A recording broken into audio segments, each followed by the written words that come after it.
with financial stability, kaya mong bumili ng oras eh. Yeah. Kasi, like, honestly ako, I would rather, if I wasn't good at something, I'm not gonna spend time on that. I'm gonna get someone to do that for me, and then I can focus on the things that I am good at, or that I enjoy, and I may have spent a little more money hiring someone to do this, which is to some irresponsible, but for me, that's time. Yeah. And did you know that freedom, nakasama yung freedom dito sa parang sa success na Parang sa akin, hinagad yun ang mo? success na ngayon. It's funny because, I don't know if it's character development. I don't want to say it's character development, but it's a realization na I've had a couple of months now, or a year now. Parang, yun ang success sa akin. It's really being free to do what you want to do. Yeah. I believe that you can buy time. Ngayon, na-realize ko na, you can actually buy time. I mean, obviously, you can't add days to your life. You can't add a year to your life with money. If you become unhealthy, you can't buy health. Yeah. I mean, you actually can. Gets mo may mga bagay na hindi mo mabibili. You can't literally buy time. More days, more weeks, more years into your life. Can you share with us anong biggest difference in terms of the grind, in the perspective or the mindset that you have coming into this year compared to last year? I'm still in that mold na parang trabaho tayo. Kasi at the end of the day, marami tayong gustong bilhin, marami tayong gustong maranasan, ma-experience. But I think I'm slowly shifting to realizing that as much as I enjoy the good stuff in life, the good stuff, the material stuff, diba? I'm starting to enjoy the freedom a little bit more. Parang sa akin bigla, as much as I love working, I think ang biggest benefit right now is the freedom that you get with how much you worked or you're working. Yeah. Kasi I think hindi mo na ako kayang, kunyari lang you offer me something na more money, more ganyan, pero yung freedom mo babawasan. I think pass ako. Kasi parang nung start, ang tingin ko parang when we were starting to experience financial stability, parang, ang sarap nito More. Kasi wala namang masama di ba? Yeah. If that's something you enjoy, that's something you love. Pero ngayon, nandun na ako sa, okay lang ako medyo mag-step back ng konti dyan. Basta my freedom is mine, di ba? I wanna be able to do the stuff that I wanna do. I wanna be able to work out at any time that I want. I mean, when I say anytime I want, kaya mong, alam mo yung industry natin, kaya mong ayusin yung schedule mo. Yeah. You know, hindi siya set, hindi siya fixed. I think that's one of the reasons also why I decided to not have a regular job. Unlike yung nagkaroon ako ng time na nasa news ako, diba? And it was tough for me to give my 5 to 8 p.m. even though that was just 3 hours, 4 hours, 5 to 9. Ang hirap na alam mong may something ka within the day na regular. Yeah. Gusto mo yung naayos mo yung schedule mo. So I think freedom-wise, I think that's the one thing that I've been really enjoying the past year. You can't literally buy time, but if you work hard enough, you will have the opportunity to be free enough to buy time. I saw like you going to the Lakers game. It was like one of those moments for me. Honestly, bro, na talagang shit kaya. Courtside, no? Posible. Hindi ko Like, naisip do yun. not tell me that my dreams are impossible. Bro, nung nalaman ko yung presyo ng seats namin, honestly hindi ko siya gagawin if I had to pay for the ticket. Hindi ko siya gagawin, bro. 800,000 a seat? 1.6, dalawa kami? Bro, 1.6, dalawa tayo, babe.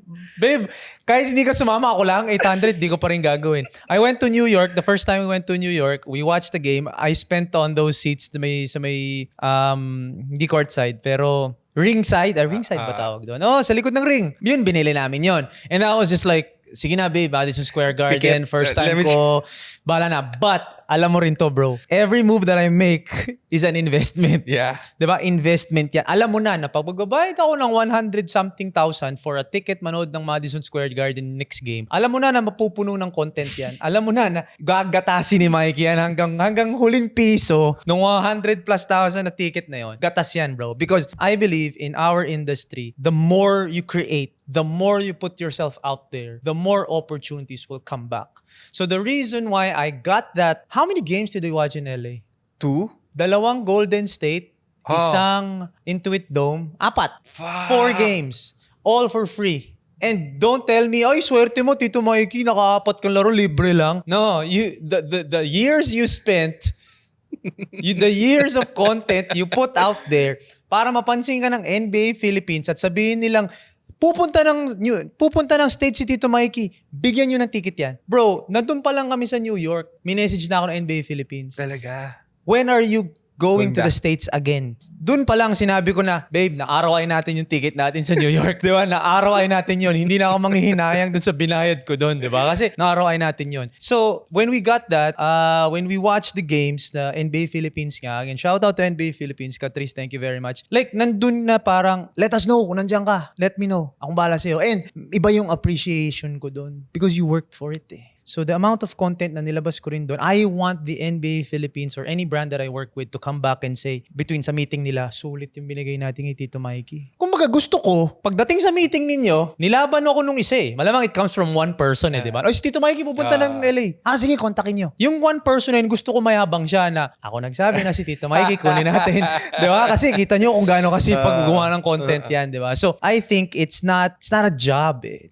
I don't see it as a job eh. It's something na parang, you know what? You give me free tickets, you don't give me free tickets, I'm still gonna make content. Because parang para sa akin, gusto ko kasama ko yung community ko. Alam mo yun, I'm not gonna enjoy the Lakers game if you didn't see it.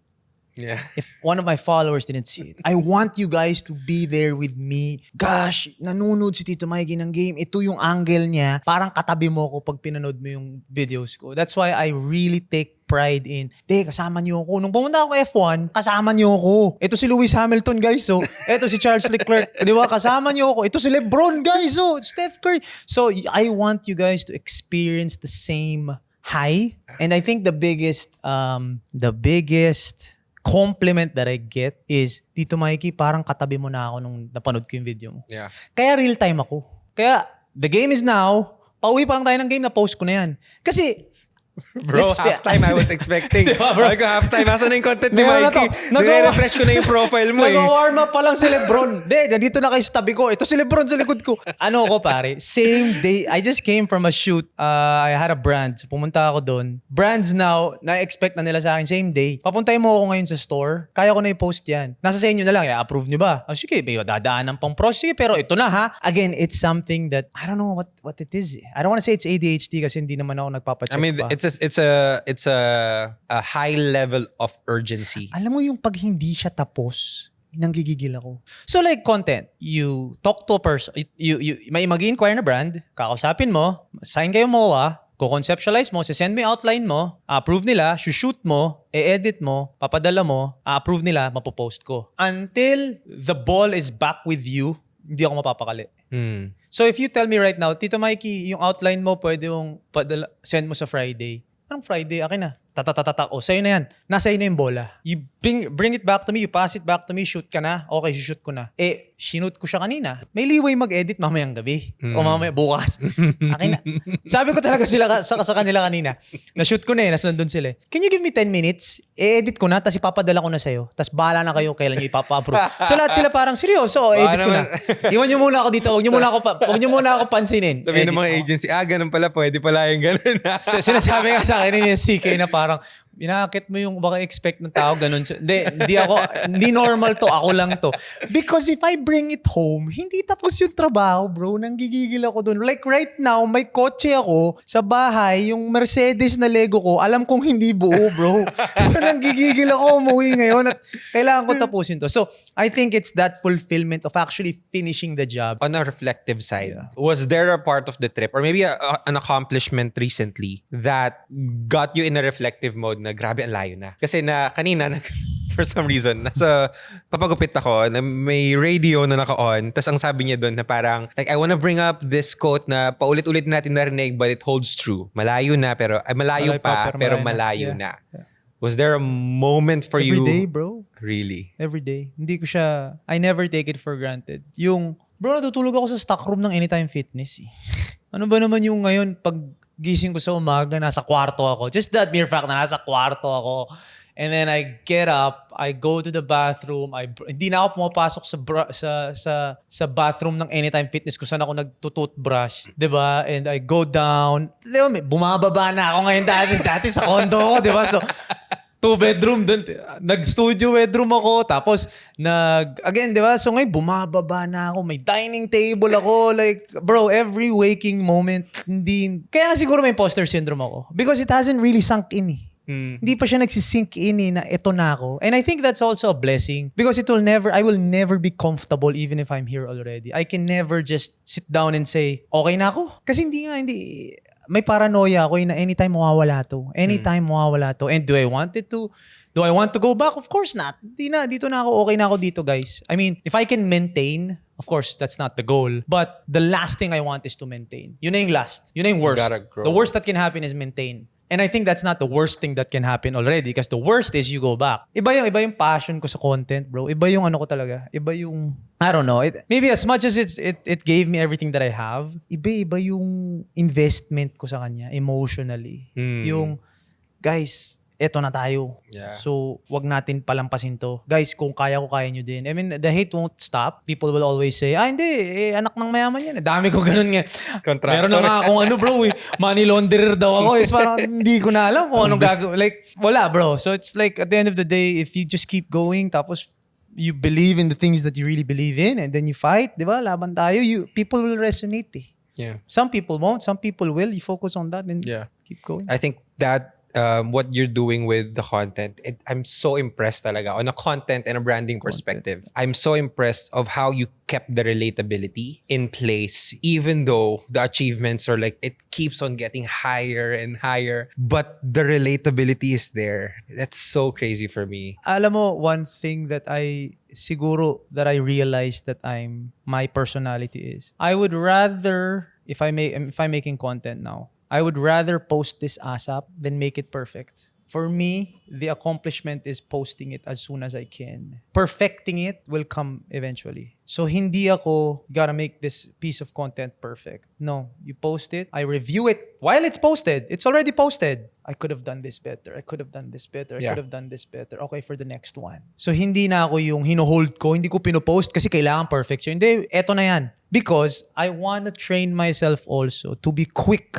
You can make it perfect, but it'll take you a week to edit. Wag na lang. Doon ka na lang sa tinitrain mo yung sarili mong 30 minutes ka lang nag-edit, pero hindi man perfect ngayon, mapaperfect ko yan 5 years from now, 4 years from now. So now, I feel like I've perfected that part of my content. Tito Mikey came from watching skits. Kaya naging Mayabang na Tito. Mayabang na Tito is a skit. Mayabang na Tito is an alter ego, is a character that I wanted to portray. Alam mo yun, yung mga alter ego, ang Auntie Julie. Yeah. I felt like that was successful because it was successful sa kanila eh. And then when I started to do Mayabang na Tito, I had maybe like 4 or 5 skits that went viral. And then after the 4th, 5th skit, sabi ko sa sarili ko, hindi para sa akin to. Bakit? Hindi ko kaya. Kasi hindi ko kaya mag-isip ng storyline. Hindi, mas natural ako eh. Mas kaya ko vlog eh. So, nag-shift ako. So, umalis ako dun. Yeah. Diba? Hindi, it was inspired by those people. But, I can't do what you do. Yeah. And I think that takes a lot of self-awareness. You gotta find success in your alley. Yeah. On the terms of experimentation. Yeah. Because you mentioned na nakita mo yun, tinry mo pa din. Yeah. How do you now create a healthy level of experimentation to see what works and what doesn't?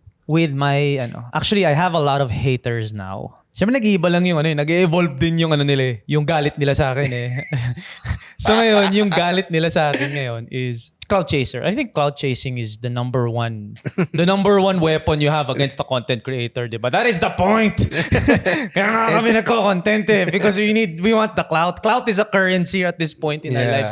Although, I will say this, clout can come in different forms. It could be toxic, it could be negative, it could be positive, it could be I'm doing my own thing, wag mo akong pakialaman, you don't have to like my content. So, clout is, I think, walang content creator na hindi yun ang goal. I mean, clout is awareness. Clout is awareness. You Clout, get attention. Yeah. Clout is currency. Yeah. It's a currency. Like at the end of the day, if you have clout, obviously sana lang positive yung clout because that's when brands will trust you. But then again, okay. So, ang ano sa akin is, Tito Mikey, kung ano lang uso doon ka eh. Uy, nag-running ka bigla. Uy, nag-Pokemon ka bigla. Uy, Sa akin is, you know what? That's the difference. Siguro yung na-build kong brand. Kahit saan ako pumunta, you will follow me. I made myself the niche. Wala akong niche. Until now, bro. Si Tito Mikey, ano ba talaga siya?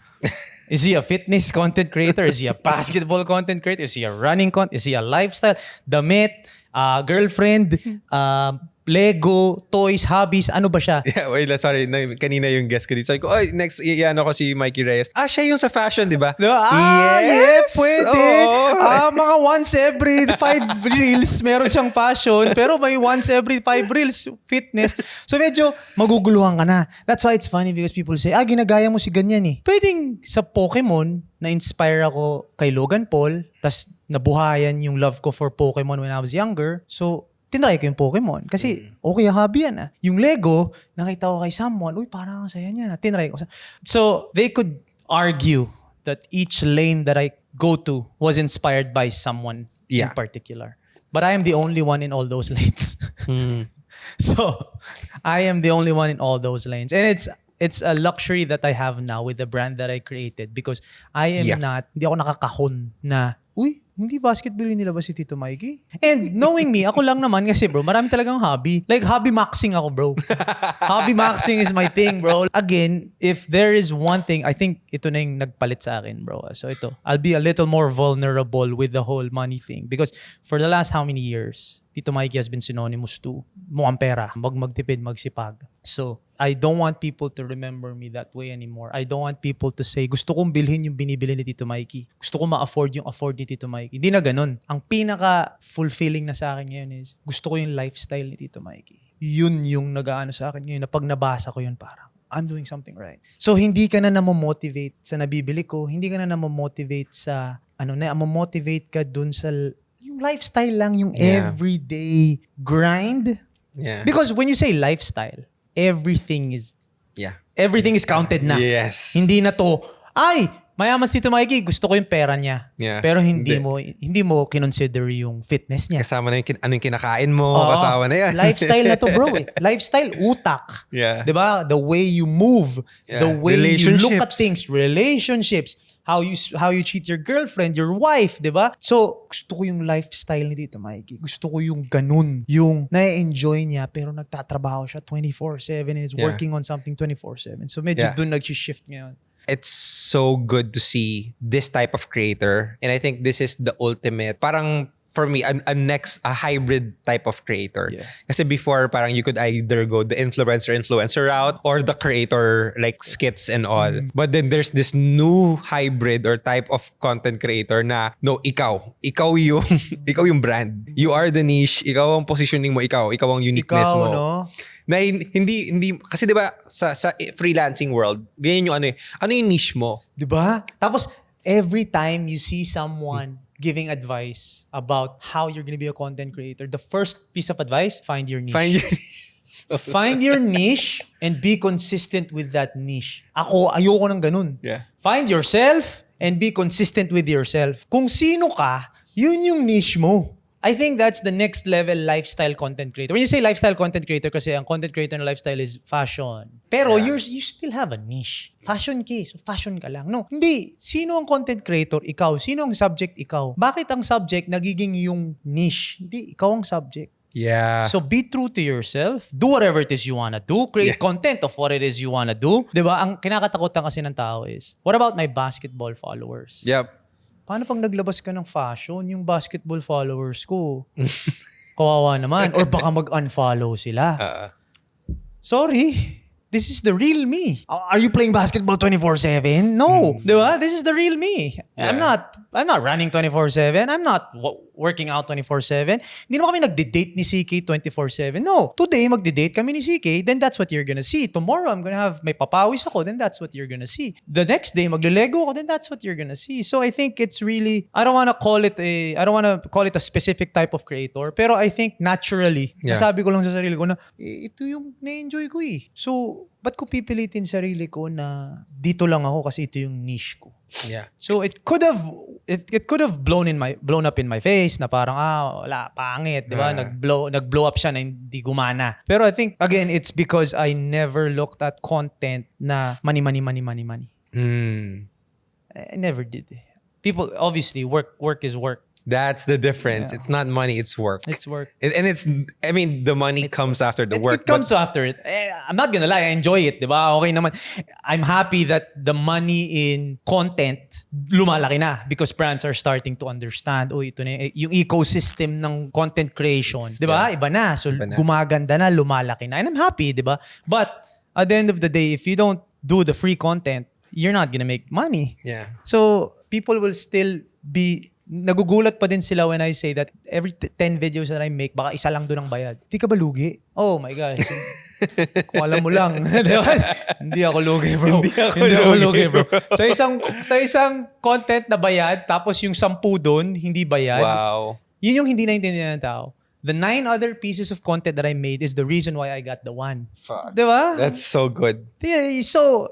And to think na we got an advice before na isa lang yung video, isa lang yung gagawin mo. Bro, Bro, ito palagi ko sinasabi sa brands. I'm not the type na stricto na what is on the contract, yan lang ang gagawin ko. That's so smart. No, man. Like, bro, content to eh. Hindi to trabaho. Maybe because I also made my content or fixed or curated my content to my style na hindi na siya work sa akin. So again, you have to find kung saan ka comfortable talaga. So because I found that comfortability there, hindi ko na binibilang yung content, bro. Hindi na. Like, if you say, ay, Tito Mikey, NBA Philippines, node ka ng game ng Golden State Warriors, kahit 1 video lang. Tangina, 1 video. Sige, go. 5 ata yung nilabas ko dun. Lahat kayo nakatag. Akong bahala sa inyo. Kasi, why am I gonna stop myself from making 5 videos just because I was paid, or not even paid, extillion, for 1 video? Wait, you're making content for that 1 video? Are you making content because you enjoy it and you want to put it out there? And you're making content for that 1 video? Are you making content because you enjoy it and you want to put it out there? And bro, baka kayo mismo na-disappoint. Isa lang video ni Tito Mikey sa LA. Yung putong corny, bro. Corny. So, di ba? Nakulangan ako actually. Parang corny ko. Parang bro, pito lang, bro. Nag-courtside ka sa LA Lakers? Takina, isa lang, di ba? No, man. So, para sa akin, hindi na talaga. So, I think that's also why I like having a relationship with the brands that I have. On the side of fulfillment, like I want to hear it from you because yes, you talked about the fulfillment. Then I have another question. Fulfillment side. Like, how fulfilled are you with this industry that you chose in content creation? Wala na. I think I've found, hopefully, tumuloy-tuloy lang siya. But I'm really, really happy where I am right now. Like, I see no problem. I mean, of course, di naman perfect ang buhay natin, di ba? Yeah. But I always see this quote, yung, if you were to write your problems down and put it in a jar, and then you take your chance to pick something else out. Kunyari, marami kayo, lahat ng problema nyo isulat nyo sa papel, or isang problema nyo isulat nyo sa papel, hulog nyo sa jar, lahat kayo naghulog sa jar, are you gonna take that risk of Swapping out? swapping or getting something else? Wala na. Wala na talaga. Nandun na ako sa industry na obviously hindi pa ako content. Again, I always say this. Content is different from grateful. Being grateful is different from being content. I will say that to the end, hanggang dulo. Pwede ka maging grateful pero hindi ka kontento. Kontento kasi for me is knowing okay ka na. Okay na ako. Settling na ako. Okay na ako. Happy na ako. Grateful or gratitude is being thankful for what you have right now. Yeah. I am grateful coming from where I came from. I am very much grateful. But am I content? Not yet. Diba? Hindi pa. So people think kasi if gusto mo pa, hindi ka masaya dun sa meron ka ngayon eh. Diba? Fudge. Diba? You can really enjoy the process, enjoy every day, knowing na baka next year, mas mataas pa tayo next year, mas maganda pa, marami pa tayong magagawa next year. So hindi pa ako kontento. Diba? So I think with content creation, nahanap ko na siya because it's the whole package eh. Oh yeah. People think it's just making content. It's not just making content, it's the whole thing. It's the ecosystem of content, diba? I enjoy working for myself. I enjoy being myself. Because one thing I cannot do is be someone else. Kaya when people ask me, ba't tayo mag-try mo? Mainstream, ganyan. No, I can't. Hindi ko kaya. Kaya ko lang siguro mag-artista kung ako si Tito Mikey. Pero hindi ko kaya yung act like someone else. Then, nope. So, being able to work for myself, being able to to be free and do the things that I want to do. The time, walang time restriction. Pwede mo laruin yung araw mo, pwede mo laruin. Kaya Pwede kang mag-Lego. Pwede kang mag-Lego. Pwede mong isipin na, wala akong gagawin. Ito yung Lego time ko. Diba? So pwede mong ayusin yung schedule mo. The fulfillment of, if you're not working, you're not gonna get paid. I like that also. I like also the building your brand. Thinking about ways to enhance your brand, enhance what you're trying to push. Diba? I enjoy the nitty-gritty of creating content. Yung, pwede tong angle na to. Yung creativity mo na nalalaro mo. Yeah. So I think the community aspect of the it. community You aspect meet so of many it, people. you meet so many people. You enjoy being able to inspire people. You enjoy being able to na may galit sa'yo. Diba? Kasi I also realized that if you want people to love you, you have to be ready for people to hate you. Because for people to love you, it means you're living a certain way or you're pushing for something which won't resonate with everyone. So you won't be loved if you're not hated. Yeah. Hindi talaga kaya. I want to close this with this question. If you Oras na ba yun? isang oras na yun, bro. Daldal natin na naman. Okay, go. For sure, marami magsisimula. And marami ka na rin nakikita ngayon na gumagawa ng content. Yeah. But can you share if there's like one thing that would parang guarantee that this person would not make it? Or parang mas chill way to say it. Red flag? Biggest mistake that starting creators do. You do it for the money. You do it for the money, wala na. Automatic, wala na. Because you're gonna spend months, years, hundreds of videos na walang magbabayad sa iyo. So if you do it for the money, maiinip ka every day. How many times have I seen someone say na, magko-content na ako, gawa siyang isang content, saya niya, gawa siyang pangalawa. Ay, wala pa ang nagre-reach out sa akin.